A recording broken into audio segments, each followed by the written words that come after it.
In the heart of Vatican City, where centuries-old traditions mingled with modern-day complexities, Alessandro Rossi stood as a symbol of discipline and devotion. Dressed in the iconic blue, red, and gold uniform of the Swiss Guard, he was more than just a protector. He was a guardian of faith, honor, and history. For nearly 10 years, Alessandro had served faithfully, earning respect for his sharp instincts and unshakable loyalty. But nothing could have prepared him for what would unfold on an otherwise ordinary Tuesday night. It was late, and the Apostolic Palace, usually bustling during the day, now lay cloaked in silence. The marble floors reflected the faint glow of chandeliers hanging high above. Alessandro patrolled the corridors, ensuring everything remained secure. His steps echoed softly against the walls as he approached the private chambers reserved for the Pope's most confidential meetings. Normally, this area was off-limits unless explicitly requested, but tonight something felt different. As Alessandro neared the door, he heard muffled voices drifting through the heavy wooden frame. Curiosity tugged at him, though he knew eavesdropping was forbidden.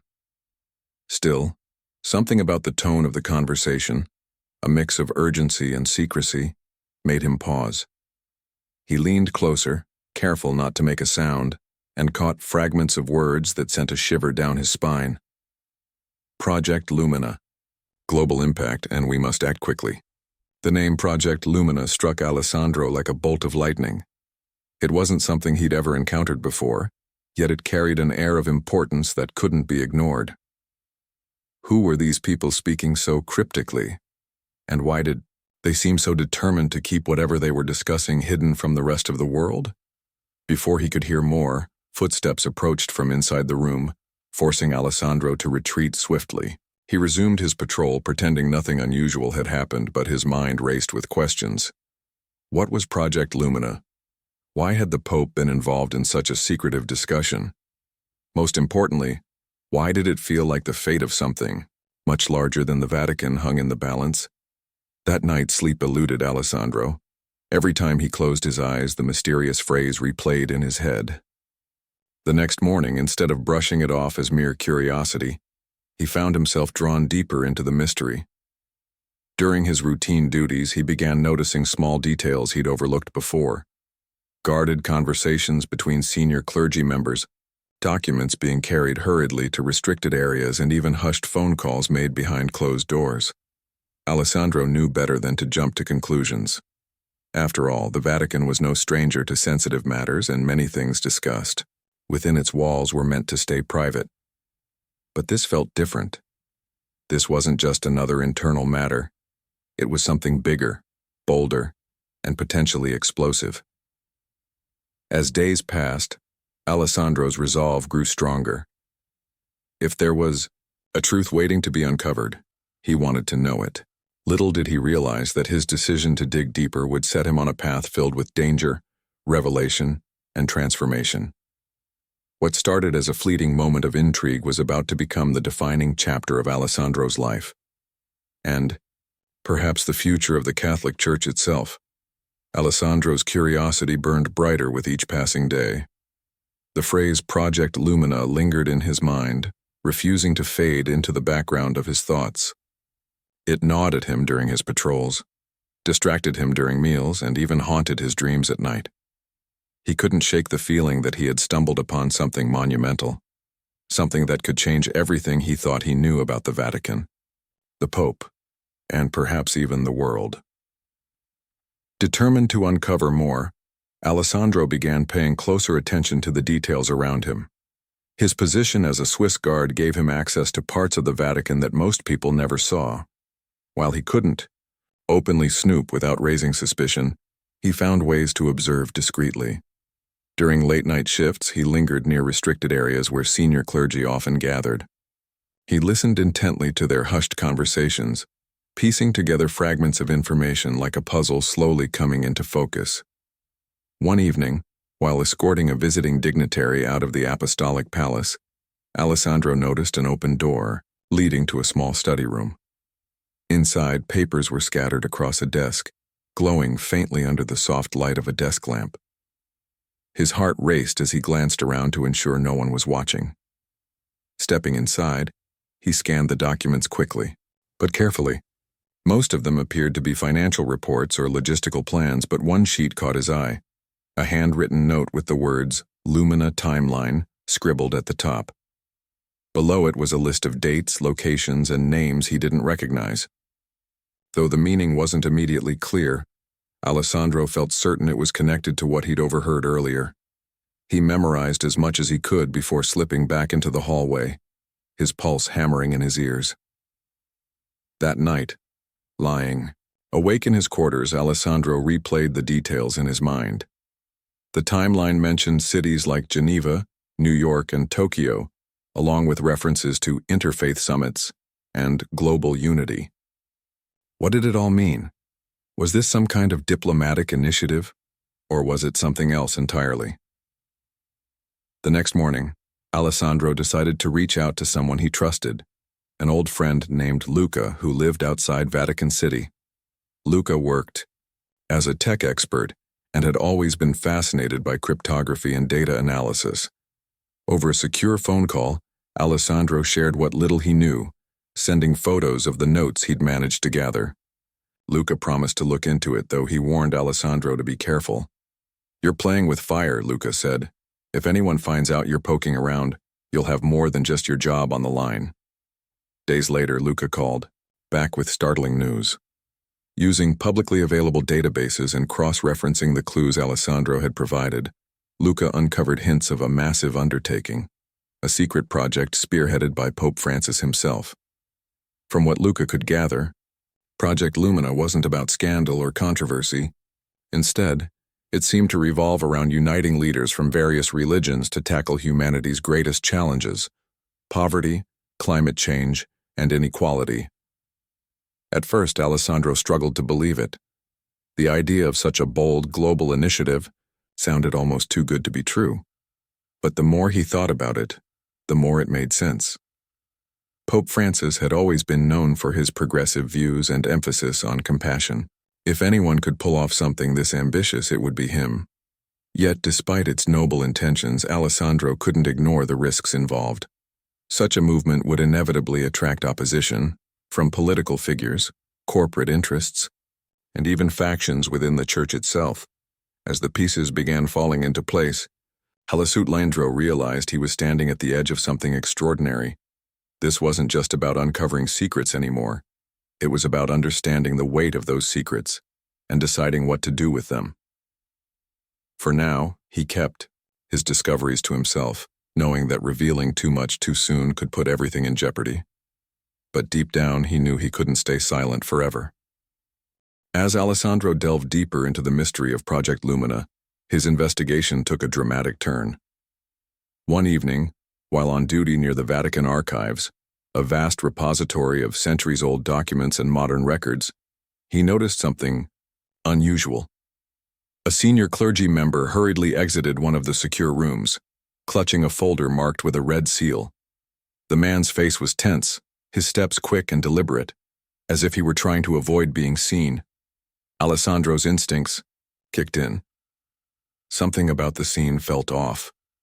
When the coast was clear, Alessandro slipped into the same room, his heart pounding. Inside, he found an open laptop connected to a secure server.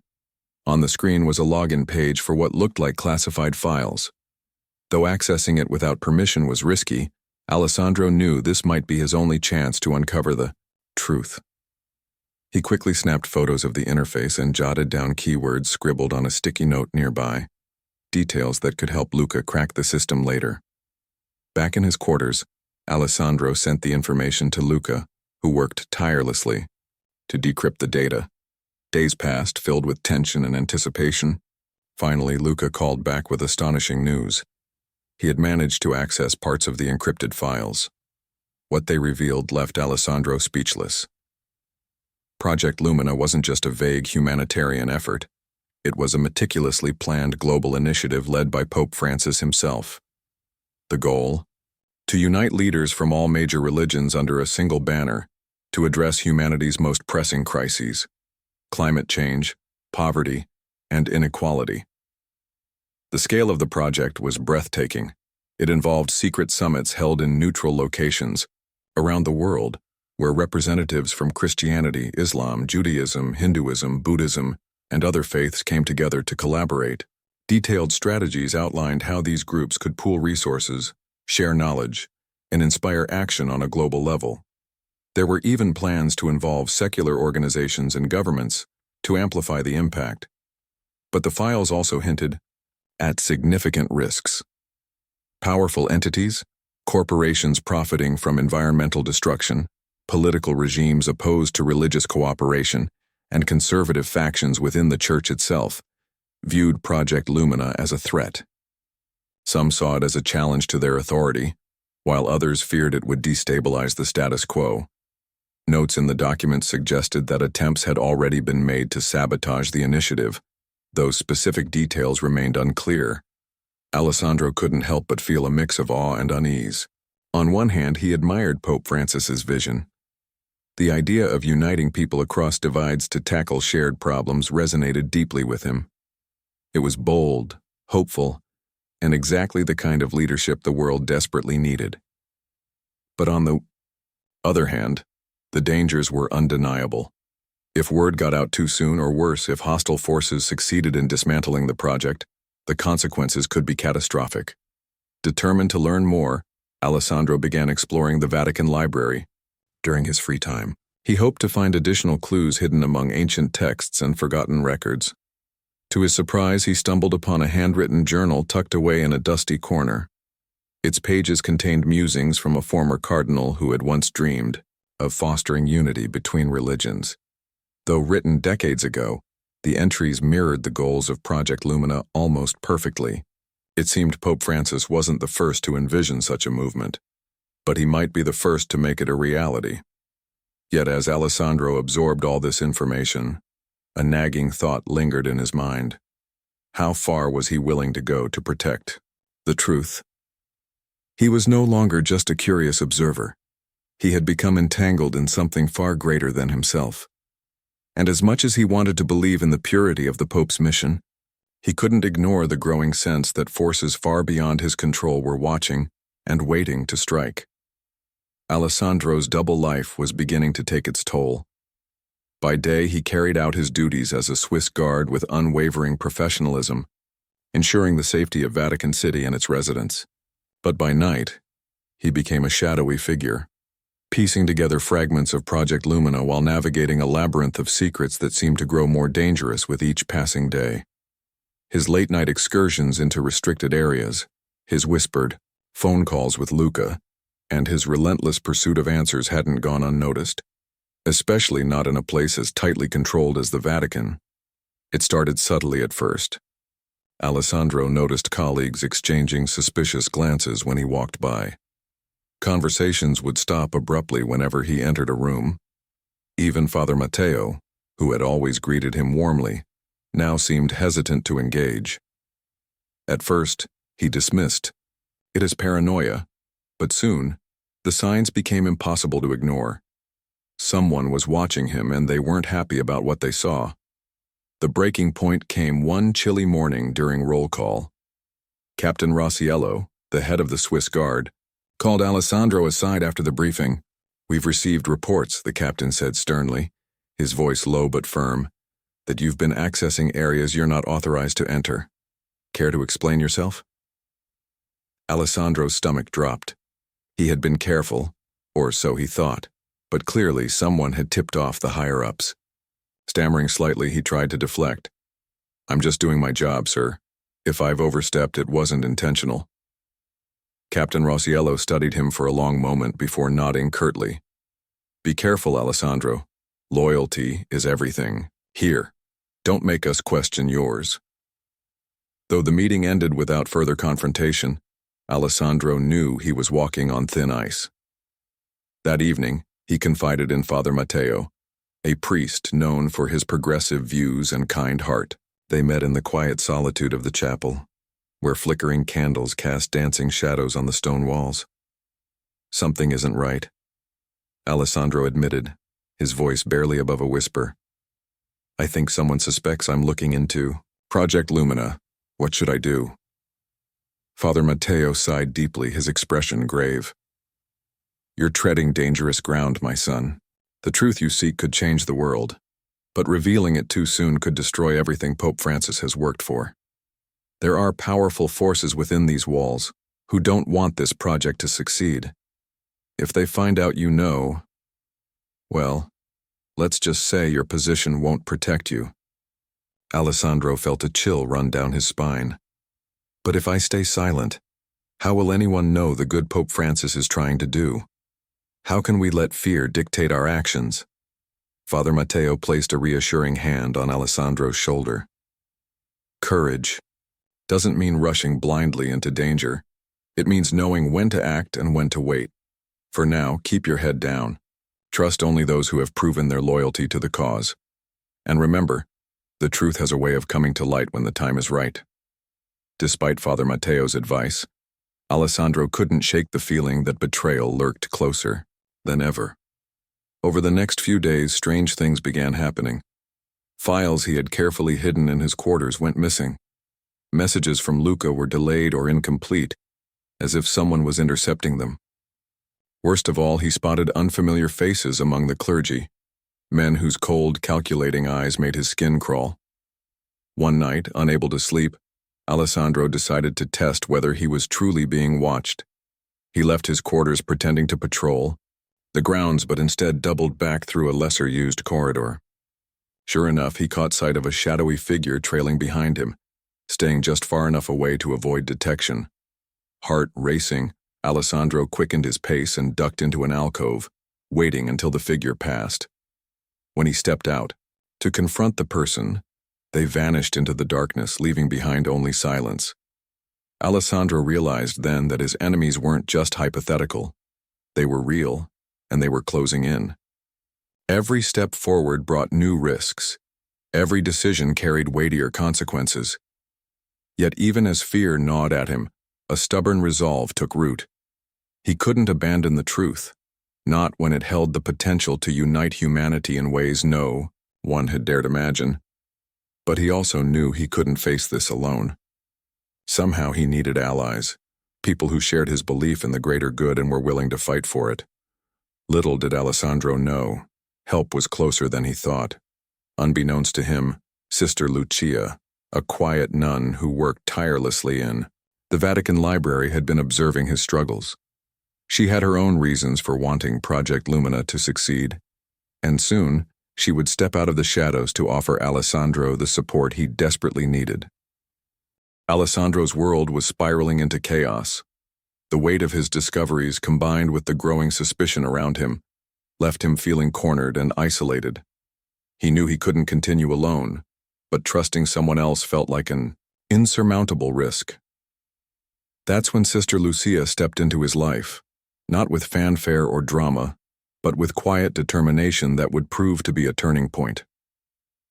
It happened one evening in the Vatican Library, where Alessandro had taken refuge under the pretense of studying historical texts. In truth, he was searching for anything that might shed more light on Project Lumina. As he flipped through dusty pages, a soft voice interrupted his thoughts. "You look troubled," it said gently. Startled, Alessandro turned to see Sister Lucia standing nearby, her hands clasped in front of her habit. She was older than him, perhaps in her late 50s, with kind eyes that seemed to hold decades of wisdom. Though they'd crossed paths before, their interactions had always been brief and formal. This time, however, there was something different about her tone, a warmth tinged with urgency. "I'm fine," Alessandro replied instinctively, though his strained expression betrayed the lie. Sister Lucia smiled faintly. "We both know that isn't true. You've been carrying a heavy burden lately, haven't you?" Her words caught him off guard.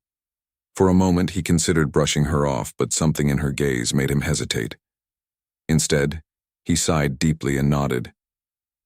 "You could say that." She pulled up a chair and sat beside him, lowering her voice.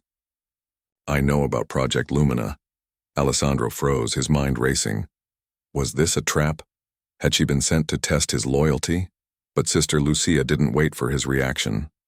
Don't worry, I'm not here to report you. I've known about the project for some time now. Pope Francis entrusted me with certain tasks related to it. Relief washed over Alessandro, followed quickly by curiosity. Why are you telling me this? Because I can see you're struggling, she said simply. And because we share the same goal to protect the truth and ensure its success. You don't have to face this alone. For the first time in weeks, Alessandro felt a glimmer of hope. Over the next hour, Sister Lucia revealed details that confirmed his suspicions, and then some. She explained how she had helped compile research for Project Lumina, working closely with a small group of trusted individuals within the Vatican. They had carefully documented evidence of global crises and proposed solutions that transcended religious and political boundaries. But she also warned him of the mounting opposition, powerful figures who saw the initiative as a threat to their influence. We need to act soon, Sister Lucia said firmly. If word gets out prematurely, those against us will do everything in their power to discredit the project, or worse, silence it entirely. Together, they devised a plan. Rather than releasing all the information at once, they would leak carefully curated details to select journalists known for their integrity. These leaks would highlight the humanitarian aspects of Project Lumina while downplaying any controversial elements. Their goal was to build public support gradually, creating momentum that even the most powerful adversaries couldn't ignore. To execute the plan, Sister Lucia suggested enlisting Luca's help again, but this time with added precautions. They agreed to communicate using encrypted channels and code names to minimize the risk of interception. She also provided Alessandro with access to secure documents stored in a hidden compartment of the library, ensuring he had everything he needed without drawing further attention. As they finalized their strategy, Alessandro felt a renewed sense of purpose. For so long he had carried the weight of his discoveries alone, unsure if what he was doing mattered. Now, with Sister Lucia by his side, he realized he was part of something much larger, a movement fueled by courage, faith, and an unshakable belief in humanity's potential for good. But even as hope blossomed, Alessandro couldn't shake the knowledge that danger still loomed. Every step forward brought new risks, and their enemies were watching closely. Still, he clung to the belief that the truth, no matter how fragile, deserved to be heard.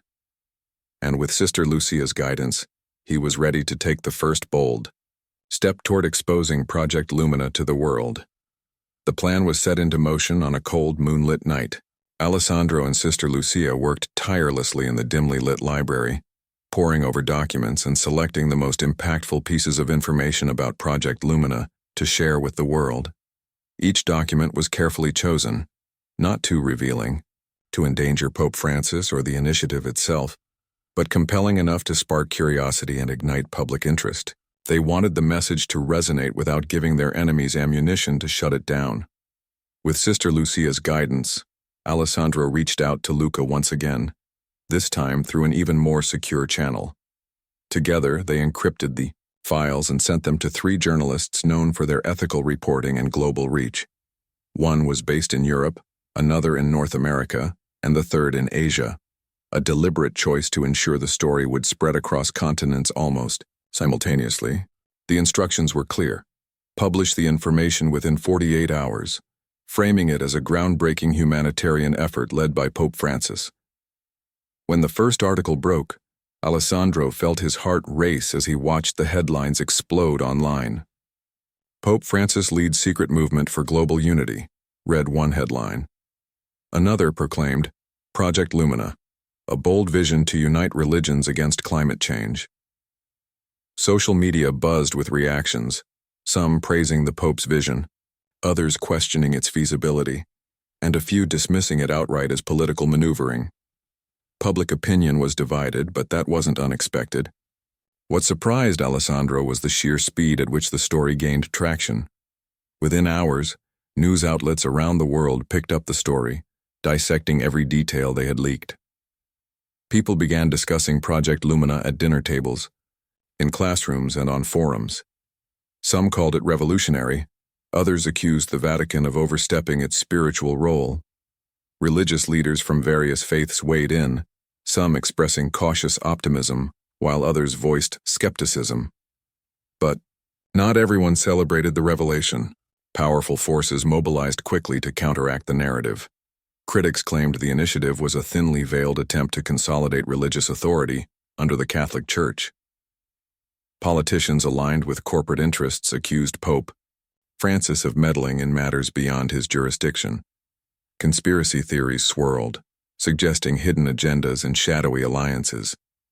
Alessandro could feel the tension mounting, like storm clouds gathering before a tempest. Back in Vatican City, the fallout hit hard. Senior clergy members convened emergency meetings debating how to respond to the sudden exposure. Captain Rosiello summoned Alessandro yet again, his tone sharper than ever. "Do you have anything to do with these leaks?" he demanded, slamming a newspaper onto the table. Alessandro kept his composure, though his palms were slick with sweat. "No, sir, I'm just as shocked as anyone else." Whether Rosiello believed him or not, Alessandro couldn't tell. But the scrutiny intensified. Guards were posted outside key areas of the Apostolic Palace, and access to sensitive documents became nearly impossible. Alessandro knew it was only a matter of time before someone connected the dots. Despite the backlash, there were glimmers of hope. Messages of support poured in from unlikely corners of the globe. Activists fighting climate change praised the initiative, seeing it as a much-needed catalyst for action. Interfaith organizations expressed enthusiasm, eager to collaborate if given the chance. Even some skeptical voices softened, acknowledging the importance of addressing humanity's shared struggles. One particularly moving moment came when a video went viral. It showed a young girl from Bangladesh holding a handmade sign that read, "Thank you, Pope Francis, for believing in us." Her words resonated deeply, reminding Alessandro why he had taken such risks in the first place. This wasn't about politics or power. It was about people, about survival, about hope. Still, the battle was far from over. Opponents of Project Lumina doubled down, using their influence to discredit the movement. Fake news articles surfaced, painting the initiative as a tool for global domination. Anonymous threats targeted Pope Francis, forcing heightened security measures throughout Vatican City. Alessandro could see the toll it was taking on the Pope himself, who remained steadfast despite the mounting pressure. As the days passed, Alessandro realized that leaking the information had been just the beginning. Now came the hardest part: keeping the momentum alive while fending off attacks from all sides. He and Sister Lucia continued working behind the scenes, strategizing ways to amplify the positive aspects of Project Lumina and counteract misinformation. They knew the road ahead would be fraught with challenges, but they also knew they weren't alone. Around the world, ordinary people were rallying behind the cause, proving that even in a fractured society, unity was still possible. And so, amidst the chaos and uncertainty, Alessandro found solace in one undeniable truth: the world was listening. For better or worse, the seeds of change had been sown, and nothing would ever be the same again. The storm that had been brewing finally broke with full force. Alessandro found himself standing in the center of a whirlwind, accused of betraying the very institution he had sworn to protect. Rumors spread like wildfire within Vatican City, painting him as a traitor who had leaked classified information to the press. Captain Rosiello wasted no time in calling for an internal investigation, and soon, Alessandro was summoned before a tribunal of high-ranking clergy members. The trial took place in a small austere chamber deep within the Apostolic Palace. The air was heavy with tension as Alessandro stood alone, facing a panel of stern faces. Each accusation leveled against him felt like a hammer blow: espionage, insubordination, conspiracy. Yet through it all, Alessandro remained resolute. He knew the truth of his actions, not for personal gain but for the greater good, and he refused to let fear dictate his response. As the proceedings dragged on, Pope Francis made an unexpected appearance. Entering the room quietly, he walked to the center of the chamber and raised a hand, silencing the murmurs that rippled through the crowd. His presence commanded respect, and even the most skeptical among the clergy fell silent. "Enough," the Pope said firmly, his voice steady yet filled with emotion. "This man has done nothing wrong." A hush fell over the room. Pope Francis turned to face the tribunal, his expression softening as he spoke. "What you call betrayal, I call bravery. Alessandro has uncovered something we dared not speak aloud. A vision for unity and action that transcends borders, religions, and ideologies. Yes, Project Lumina was meant to remain hidden until the right moment, but perhaps this is the moment we needed." He paused, looking directly at Alessandro, who felt a lump rise in his throat. "I take full responsibility for what has happened. If there is blame to be placed, it lies with me, not him." The Pope then addressed the tribunal, explaining the true purpose of Project Lumina. He spoke passionately about the urgent need for global cooperation to address climate change, poverty, and inequality. "We cannot wait for tomorrow when today demands our action," he declared. "This initiative is not about politics or religion, it is about humanity. And if exposing it now brings us closer to achieving its goals, then so be it." His words resonated deeply, shifting the atmosphere in the room. Some clergy members exchanged uneasy glances, while others nodded in agreement. Outside, news of the Pope's defense of Alessandro spread rapidly, reigniting public interest in Project Lumina. Social media erupted with hashtags like "Stand with Francis" and "Unity for All," as millions rallied behind the Pope's message of hope and collaboration. But not everyone was swayed. Critics doubled down, accusing the Vatican of attempting to wield undue influence over global affairs. Corporate lobbyists launched smear campaigns, framing Project Lumina as a threat to economic stability. Political leaders aligned with nationalist agendas dismissed it as naive idealism. Despite the backlash, the tide of public opinion began to turn. Ordinary people, students, teachers, farmers, doctors, shared stories of how the initiative inspired them to take action in their own communities. Grassroots movements sprang up worldwide, organizing local efforts to combat environmental destruction and social injustice. Alessandro, though exonerated, emerged from the trial forever changed. The weight of everything he had endured, the secrecy, the accusations, the fear, left him questioning whether he could continue serving as a Swiss guard. He realized his role had evolved beyond protecting physical spaces. He had become a guardian of ideas, of truths too important to remain buried. With Sister Lucia's encouragement, he decided to step down from his position, choosing instead to dedicate his life to promoting the values at the heart of Project Lumina. In the weeks that followed, Alessandro traveled across Europe, speaking at universities, community centers, and interfaith gatherings. He shared his story, not as a hero, but as someone who had seen the power of unity firsthand. "This isn't about one person or one organization," he often said. "It's about all of us coming together to create a better future." Though challenges remained, Alessandro found peace in knowing he had played a part in something greater than himself. The road ahead would be long and difficult, but for the first time in months he felt hopeful. The world was listening, and slowly but surely, it was beginning to act.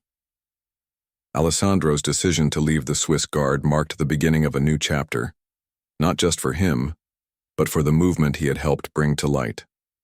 Free from the constraints of his former role, he embraced a life dedicated to spreading the message of unity and action that Project Lumina represented. His journey took him far beyond Vatican City, leading him to places he had never imagined visiting and introducing him to people whose stories would forever shape his perspective. His first stop was Geneva, where an interfaith summit was being held in response to the global attention Project Lumina had garnered. Religious leaders from Christianity, Islam, Judaism, Hinduism, Buddhism, and indigenous spiritual traditions gathered under one roof, united by a shared vision of addressing humanity's greatest challenges. Alessandro watched as these diverse voices came together, setting aside centuries-old divisions to focus on common goals: combating climate change, eradicating poverty, and fostering equality. It was a powerful reminder of what could be achieved when people chose collaboration over conflict. At the summit, Alessandro met activists who were already implementing aspects of Project Lumina in their communities. In Kenya, a group of farmers had formed a cooperative to combat drought using sustainable farming techniques inspired by the initiative. In Brazil, young volunteers worked tirelessly to clean polluted rivers while educating locals about environmental conservation. These grassroots efforts gave Alessandro hope, proving that even small actions could create ripples of change. Inspired by what he saw, Alessandro began documenting these stories, sharing them through social media and public speaking engagements. He traveled extensively, visiting schools, universities, and community centers to talk about the importance of collective action. His talks were always heartfelt and relatable, focusing less on lofty ideals and more on practical steps individuals could take to make a difference. Change doesn't start with governments or corporations, he often said. It starts with us, with how we treat our neighbors, how we care for the earth, and how we choose to live each day. Meanwhile, Pope Francis continued championing Project Lumina on the world stage. Despite facing opposition from powerful entities, he remained steadfast, urging global leaders to prioritize humanity's well-being over profit margins. His unwavering commitment earned him both admiration and criticism, but he never wavered. "Faith without action is empty," he declared during a speech at the United Nations. "We must walk the talk if we are to leave a better world for future generations." Back in Vatican City, Sister Lucia played a crucial role in expanding Project Lumina's reach. She coordinated with international organizations, ensuring resources were allocated effectively and transparently. Under her guidance, the initiative evolved into a network of partnerships spanning continents, bringing together scientists, activists, policymakers, and ordinary citizens. Together, they developed innovative solutions to pressing issues, from renewable energy projects in developing nations to educational programs aimed at bridging cultural divides. For Alessandro, this newfound sense of purpose brought fulfillment he had never experienced before. Though he missed the camaraderie of the Swiss Guard and the familiarity of Vatican City, he knew he was exactly where he needed to be. Each interaction, each story, reinforced his belief in the power of unity. Even when faced with setbacks, corporate pushback, political gridlock, or moments of personal doubt, he reminded himself of the progress already made. One evening, standing atop a hill overlooking Rome, Alessandro reflected on how far he had come. The city lights twinkled below, a testament to human ingenuity and resilience. He thought about the countless lives touched by Project Lumina, the farmers in Kenya, the students organizing eco-friendly initiatives, the elderly nun tirelessly working behind the scenes. They were all part of something bigger than themselves, bound by a shared dream of a brighter tomorrow. Though challenges remained, Alessandro no longer feared them. Instead, he saw them as opportunities to grow stronger, wiser, and more determined. The seeds of change had been sown, and though it would take time for them to bear fruit, he knew the harvest would be worth it. Humanity was capable of incredible things when it came together, and that was a truth worth fighting for. As the sun dipped below the horizon, casting a golden glow over the eternal city, Alessandro smiled. For the first time in a long time, he felt truly at peace. The road ahead was uncertain, but it was also full of promise. And with every step forward, he carried with him the hope that one day unity would prevail, not just as an ideal, but as a reality.